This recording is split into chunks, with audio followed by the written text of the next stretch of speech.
and we took her on a whirlwind. She was stayed in the airport last night for 6 hours waiting for her plane to take off, and didn't take off till this morning. So it's been a very long couple of days for Jane. I'm going to quickly gift them with their blankets, as is custom for us to do, and also open up the floor for a couple of questions. So I'm going to ask people to limit their comments and questions to one question, and then their comments quite short, because we do have to take Jane and all the delegation to the airport in the next while. So, but we do want to have discussion. So, do we have a microphone? This one here, right? Okay. So I'm going to pass it to Mike, the mic to Mike, and then, like I said, please do respect the time that we do have, so everyone can speak. Thank you. Yes, I'm going to do the blankets really quickly before this gentleman speaks.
That last blanket was actually for Chaz from Standing Rock, but she missed her flight as well and it was canceled. So here we go with this gentleman right here. Thank you so much. Yeah, I'm Willem Langenberg. I'm a geologist and geothermal energy expert. I've worked in the petroleum industry here in Alberta for 32 years, including the oil sands. And I just want to thank Jane to have the courage to come up here in this difficult time, and for the vision of our Aboriginal people. Because I agree, it's possible. I'm so disappointed. Just Alberta at noon that all these people that are worried about their jobs, because they shouldn't be worried. There is the possibility, I know that, geothermal energy, that's the energy of the sun, it's the production of hot water. It's the same as the production of petroleum. It's just a bit more difficult to produce it, but you can produce it, as the elder said. And so we can do it. And the only question is, why hasn't it happened yet? Because I'm on a project with German and Dutch, and I think some of the elders commented, it's done. So the question is why it hasn't happened yet, because it's possible. So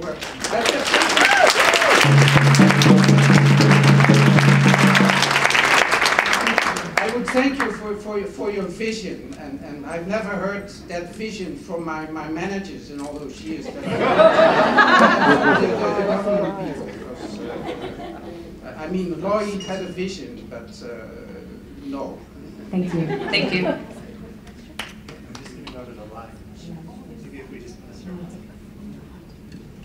Hi, I'm an Edmontonian. I'd like to ask the panel or anyone else in the room, is there any opportunity for doing nonviolent direct action to stop the Kinder Morgan pipeline here in Edmonton or this area?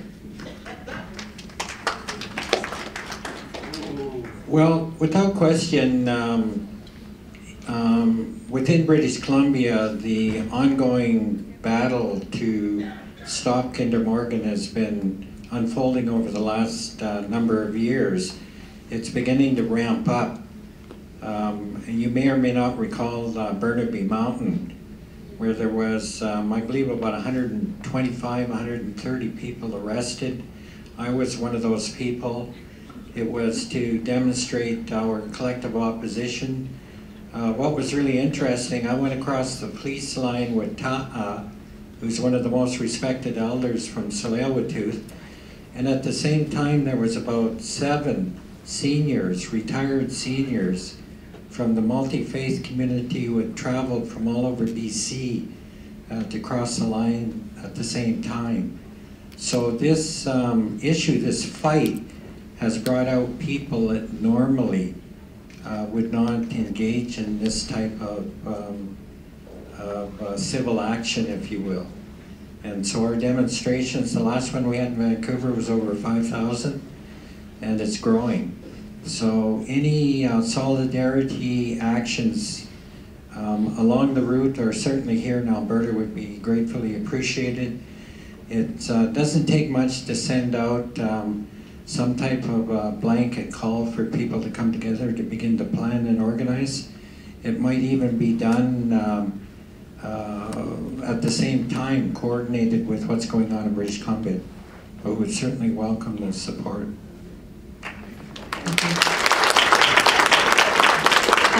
I just want to kind of draw it back to where can Albertans, and particularly folks in Edmonton, sort of connect the dots, is that there is a massive pipeline was approved in 2014 called the Grand Rapids Pipeline. It's a Trans-Canada pipeline. And this pipeline is going to carry over 900 barrels of oil per day, 900,000 barrels per day from Fort McMurray to Edmonton, to the port and terminal where pipelines like Kinder Morgan, Keystone XL, Line 9, and all of the other pipelines will be gathering their oil from. This pipeline has already been approved. My nation is the only nation that challenged that pipeline, and we're currently have asked for a review of that approval because we were not consulted or gave our consent for that pipeline, even though it traversed through our traditional territory.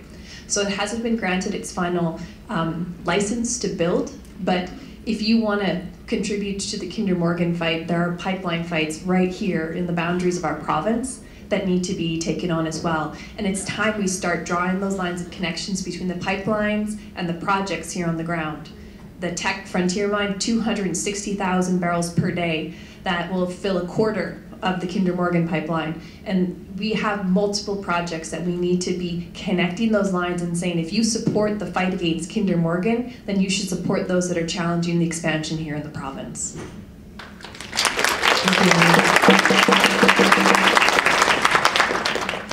Hello, I'd just like to ask the panel and Jane as an American, what you think the realistic difficulties will be for the Canadian agenda with the Trump administration coming in. Like, I know Trudeau just shuffled his cabinet around supposedly to prepare for this. So what do you think people should have in mind, and do you think this is an important dimension to keep in mind? Thank you. I think it's utterly terrifying. Kellyanne Conway, representing President-elect Trump, was supposed to come here. She canceled today. I think it was today that she was supposed to be coming to do tomorrow to do a flyover and everything.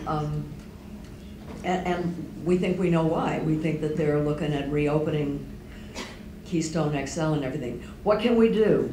We have to, I like the idea of nonviolent civil disobedience. We have learned and saw at Standing Rock the value of it when it's really profoundly in people's bones. There is no violence, there are no weapons. We come in prayer and ceremony, and here we are. And it was the most beautiful thing to see.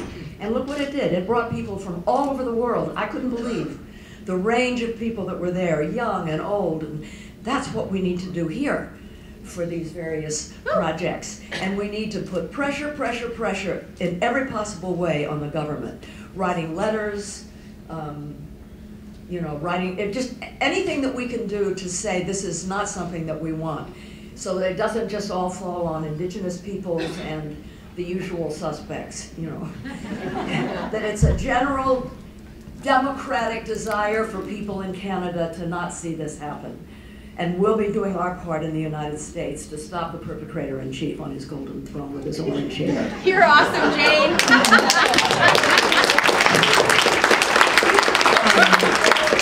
From a Canadian perspective, I think, thank you, Jane, for that.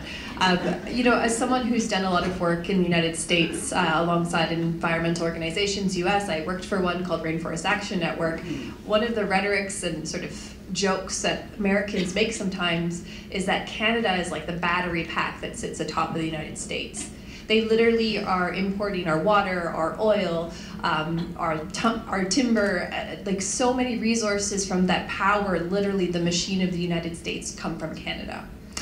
Trump has said that he doesn't want to import foreign oil, but I hate to break it to him, tar sands is actually foreign oil because Canada is not a part of the United States. So I'm really interested to see how he's going to justify the Keystone XL and not import foreign oil.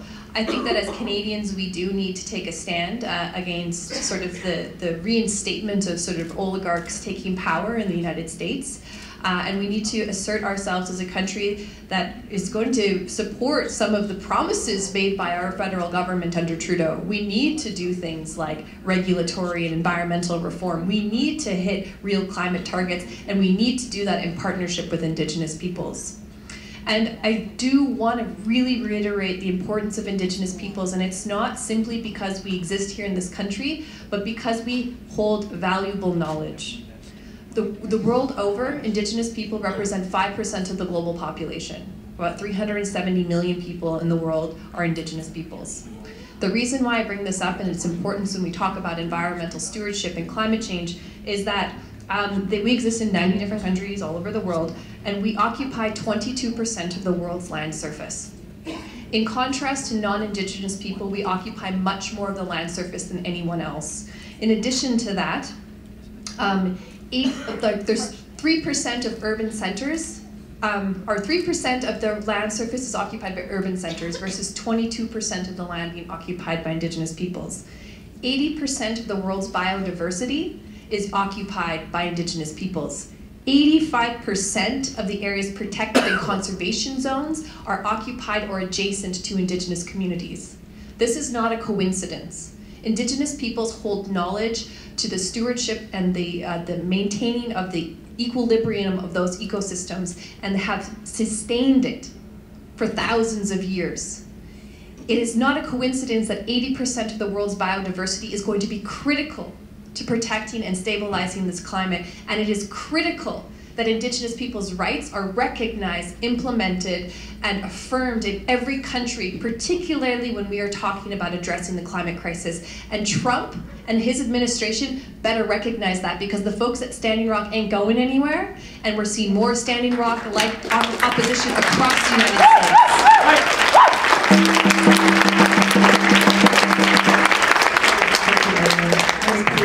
Hi, my name is Sunny, and to all the panelists, and we all here to have issue that concern the whole nation, not just Alberta. We have 6 natural resources that I wanted to address, and I wanted each one of those. I give an example, like we created by God, that human, and a forest that we use for building, and diamond we use for our what we need for hard surface that we need to use, and also like the food, like animal, we need those. We used to kill them. We have to kill them and eat it. So those are the like what have. So I have, and also like the gold. We need it for. How many of you have computer, or telephone? Without those, we can't use those. Now, I'm concerned myself about environment, and also like if we're gonna stop all this development, like completely all those 6 natural sources and like water, we're gonna stop all that, and now I'm gonna specific Alberta. Alberta has been a big impact in the tar sand. In 2007, 150 a barrel. Now it's a 50. There's so many people lost job, and they're all struggling. So government have to support them to eat, to pay their mortgage. And now, like I said, also Canada need healthcare, roads. The tar sand is used for the road, and also for the tires that we use for our car. So if we take all that, what kind of job and what kind of resources can we give our people right now in this nation, not just Canada, the whole nation? If you could answer that, all panelists, I'll be happy to hear it. Thank you.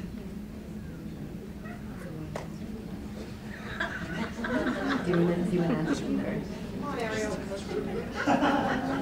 That is a very interesting question. I don't think any of us are calling for the end of the development of every natural resource that you listed.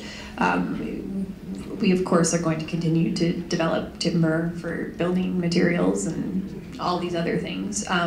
We're talking about a shift, a fundamental shift from high-intensity greenhouse gas emissions and carbon-emitting industries. We're talking about a shift to more sustainable industries that don't degrade the environment, don't degrade the climate, and largely don't degrade the rights of individuals and largely Indigenous and marginalized communities. I think that there are plenty of different options. I do think that we have to be cognizant of the fact that not all things that are coined as renewable or sustainable are in fact renewable or sustainable. I think that Chief Stewart Phillip can attest to that in the what we've seen with the Site C Dam. So the Site C Dam is a mega hydro project that could produce an immense amount of energy in a hydro project. But hydro in itself actually produces an immense amount of methane, which is a more destructive greenhouse gas than carbon. In addition to that, it is creating massive amounts of disruption to the environment and the traditional landscapes of Indigenous communities, and just the ability for people to continue their everyday lives. So we have to be careful of false solutions and false economic solutions to this problem. And we have to be very cognizant of that. But there are many different solutions, and there is no pan solution. There's no homogeneous solution that's going to work. We have to develop regional solutions because geothermal is not going to be as successful in certain places where it might be stronger. I mean, like Iceland has amazing geothermal technology, but we'll never have that where we are.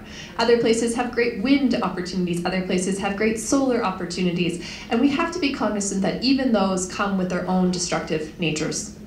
And we have to be careful. This is about being sustainable. And nothing on this planet is really renewable. And well, sun, I would say the sun energy is renewable, and that might end wind.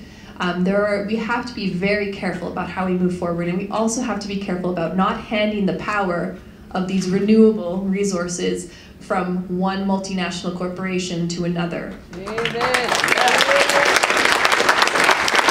to be developing democratized and decentralized energy systems that power our communities and work for our communities. And that's the only way forward, and that has to be built from the ground up, and I'm not going to prescribe any solutions to anybody.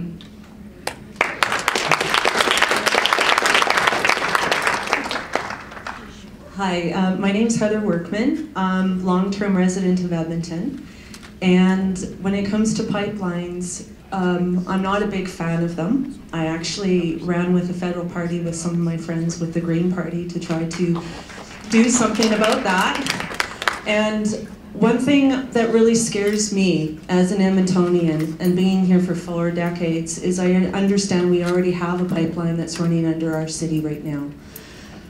I don't want to see more of them come by, and I just want to share with you that for myself, living in Edmonton, here's one end of a pipeline. I was born in Vancouver. To me, that's where the other end is going, and it's all worth protecting. So what I want to know from the panel, what do you each do to recharge your batteries as we move forward with this fight? I don't know if I'm willing to get arrested, but I feel like I should.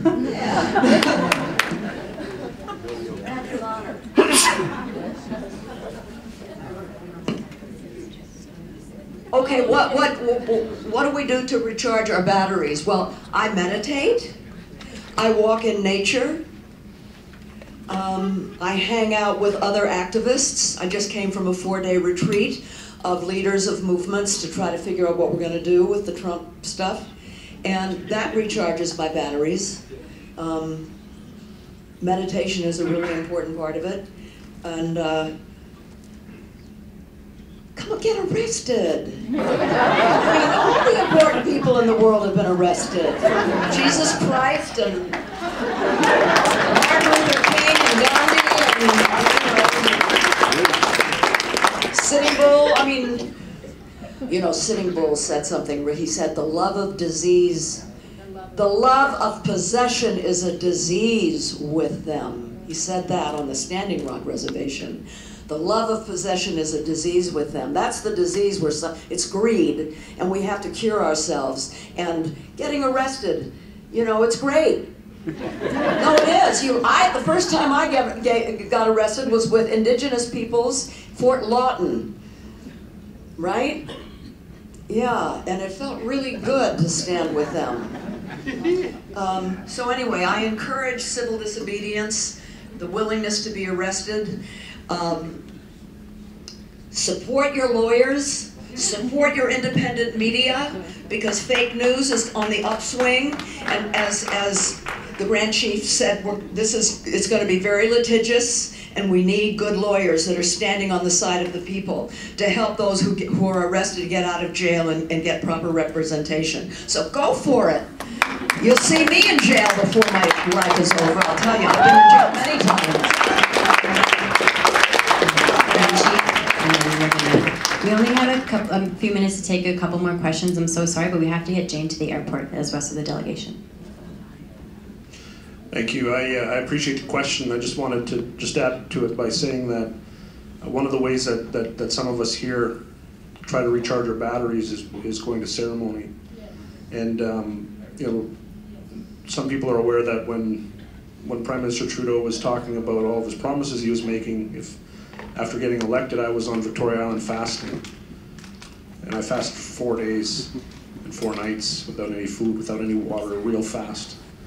And some of us sun dance as well. I'm a sun dancer. There's other sun dancers in the room. And we also recharge our batteries that way, as well as other ceremonies that we participate in as often as we can, within the balance of the society that we have to function in. Because to go that way and to come back to this way is very, very difficult. But we need to go that way in order to recharge, as you said. So thank you for the question.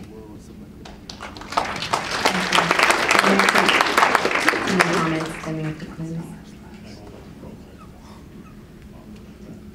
I want to welcome you all to Wow Tansa Nanaskamun Mio Pixquata. Tansa Nogumna, Reguanamusumna. You know, my dad is 84, and my mom is 74. They still split wood. They still haul water. They still pick medicines and pick berries and grow a garden. They have an outhouse they use once in a while. They have running water and furnace, but they choose to use wood. And they've taught us our culture and our language. And we've come a long ways, I think, from the days of the residential school in the 60s scoop, as far as reinvigorating the Indigenous people of this country.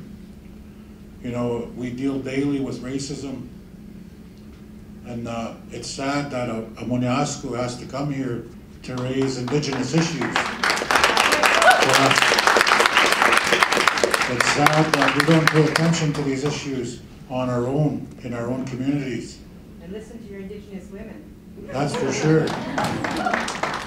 You know, it's sad that the way you were treated in Fort McMurray, not everybody like that is in Fort McMurray.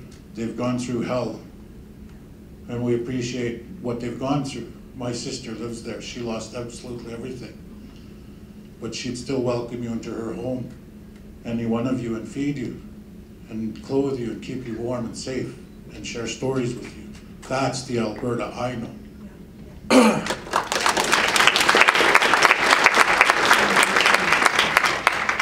We need to make changes, and certainly Indigenous people, we use oil and gas. We do exploration, oil and gas, but we also have answers to some of the questions. How do we do a better job? How do we make pipelines safer? I've cleaned oil spills in Onaway, in Gibsons, near Fort McMurray. I've done all that. I've also worked on the other side as a consultant for pipelines. We've gone where the money's at. But all this time, I've been responsible in raising my children and my grandchildren. We still split wood, and we still pick berries, and we still pick medicines. But those areas are diminishing. Where we used to pick medicines in Frog Lake is lease lands and oil tankers. Up north is pump jacks and pipelines and stones where there was huckleberries and roots. It's sad that we don't pay enough attention here. Indigenous people have always said, pay attention to your surroundings. Listen to your elders. Look at your environment.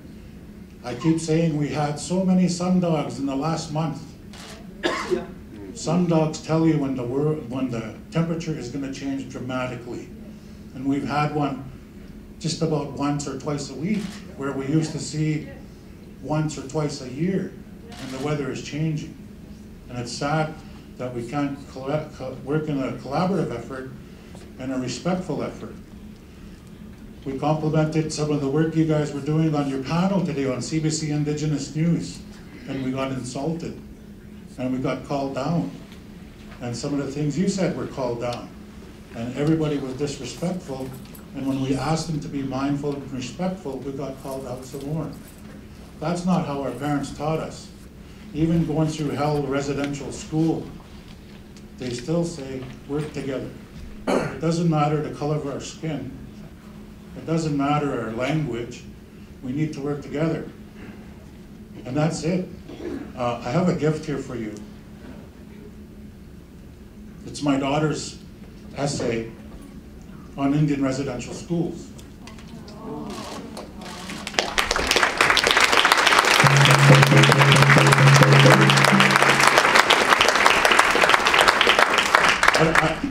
I don't know what her mark's going to be. I printed it off and I took it from her, so.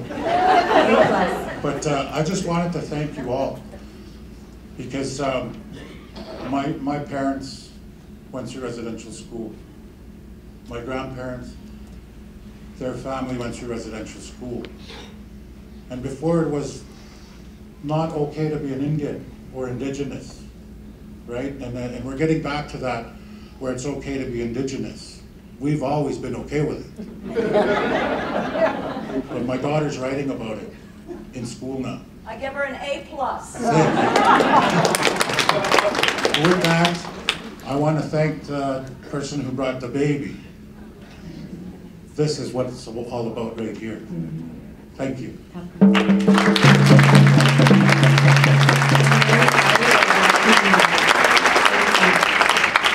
Thank you so much for your powerful words. I'm very sorry, but we actually have to cut the public meeting off, because we have to actually take Jane to the airport before she misses her flight again and again and again. So thank you so much for coming to our public discussion with Jane, Fonda, and all of our amazing esteemed panelists. Can I say one little thing really quickly?